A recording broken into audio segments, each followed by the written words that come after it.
ಹೇಳಿ ಮೇಡಮ್, ಈಗ ನೀವು ಕಳೆದ ದಿನಗಳಿಂದ ನೀವು ಹೇಳಿದ್ರಿ ಅಂದರೆ ನನ್ನ ನನ್ನ ಜೊತೆಗೆ ಇರ್ತೀನಿ ಅಂತ, ಮತ್ತು ಈಗ ಮನಸ್ಸು ಬದಲಾಯಿಸ್ಕೊಂಡು ಮಕ್ಕಳಿಗೋಸ್ಕರ ಹೋಗ್ತೀನಿ ಏನಾಯ್ತು ಮೇಡಮ್ ಘಟನೆ ಏನಾಯ್ತು? ಹೌದು ಸರ್, ಮಕ್ಕಳಿಗೋಸ್ಕರ ಹೋಗಬೇಕು ಅಂತ ಡಿಸೈಡ್ ಮಾಡಿದ್ದೀನಿ. ಮಕ್ಕಳ ಜೀವನ ಹಾಳು ಮಾಡಬಾರ್ದು, ಮಕ್ಕಳು ದೂರ ಮಾಡಬಾರ್ದು, ಮಕ್ಕಳಿಗೋಸ್ಕರ ಹೋಗಬೇಕು ಅಂತಂದುಬಿಟ್ಟು ಡಿಸೈಡ್ ಮಾಡಿದ್ದೀನಿ ಸರ್.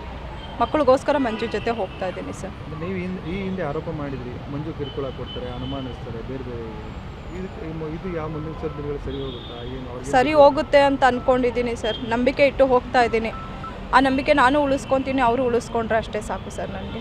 ಸಂತೋಗೆ ಮನವೊಲಿಸಿದ್ದೀರಾ? ಸಂತೋಗೆ ಏನು ಹೇಳ್ತಾರೆ? ಸಂತು ಅವರು ಅವತ್ತು ಅದನ್ನೇ ಹೇಳಿದ್ದು, ಇವತ್ತು ಅದನ್ನೇ ಹೇಳ್ತಿರೋದು. ನೀನು ಹೋಗು, ನೀನು ಮಕ್ಕಳ ಮುಖ ನೋಡು ಅಂತ ಹೇಳ್ತಾಯಿದ್ರು. ಇವತ್ತು ಅದೇ ಮಾತು ಹೇಳಿ ನನಗೆ ಕಳಿಸಿದ್ದಾರೆ. ಹಾಗಾಗಿ ನನ್ನ ಮಕ್ಕಳಿಗೋಸ್ಕರ ನಾನು ಹೋಗ್ತಾ ಇದ್ದೀನಿ ಸರ್. ಮಂಜು ಏನು ಹೇಳಿದ್ರು? ನೀವು ಬರ್ತೀನಿ ಅಂತ ಕೂಡಲೇ ಮಂಜುಗೆ ಹೌದು ಸರ್, ಮೊನ್ನೆ ಚಿಕ್ಕ ಮಗುನ ಬಿಟ್ಟು ಹೋದಾಗ ಹೇಳಿದ್ರು, ಬಂದುಬಿಡು ಆಗಿದ್ದಾಯಿತು, ನಾನು ಇನ್ನು ಚೆನ್ನಾಗಿ ನೋಡ್ಕೊತೀನಿ, ಇನ್ನು ಯಾವುದೇ ರೀತಿಯಲ್ಲಿ ನಿನ್ನ ಮೇಲೆ ಅನುಮಾನ ಬೀಳೋದಿಲ್ಲ, ಇನ್ನು ಯಾವುದೇ ರೀತಿಯಲ್ಲಿ ನಿನಗೇನು ಇದು ಮಾಡೋದಿಲ್ಲ, ನೀನು ಚೆನ್ನಾಗಿ ನೋಡ್ಕೊತೀನಿ, ಮಕ್ಕಳ ಮುಖ ನೋಡ್ಕೊಂಡು ಜೀವನ ಮಾಡೋಣ ಅಂತ ಹೇಳಿದ್ದಾರೆ ಸರ್.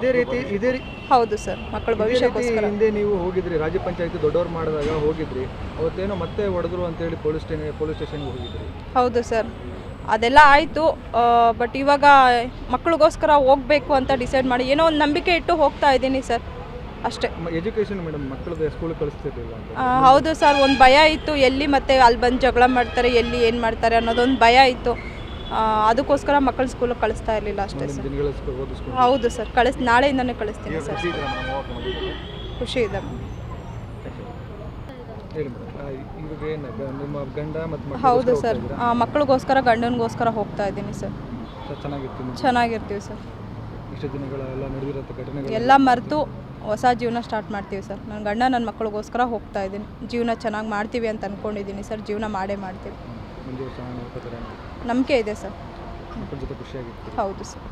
ಸಂತು ಎಲ್ಲ ಹೇಳಿದ್ದಾರೆ, ಒಪ್ಪಿಸಿದ್ರು, ಮನವೊಲಿಸಿದ್ರು? ಅವರೇ ಹೇಳಿದ್ರು ಸರ್, ಅವಾಗಿಂದ ಹೇಳ್ತಾ ಇದ್ರು ಹೋಗು ಅಂತ. ಇವಾಗ ನನ್ನ ಗಂಡನ ಒಪ್ಪಿಸಿ ನಾನು ಹೋಗ್ತಾ ಇದ್ದೀನಿ ಸರ್.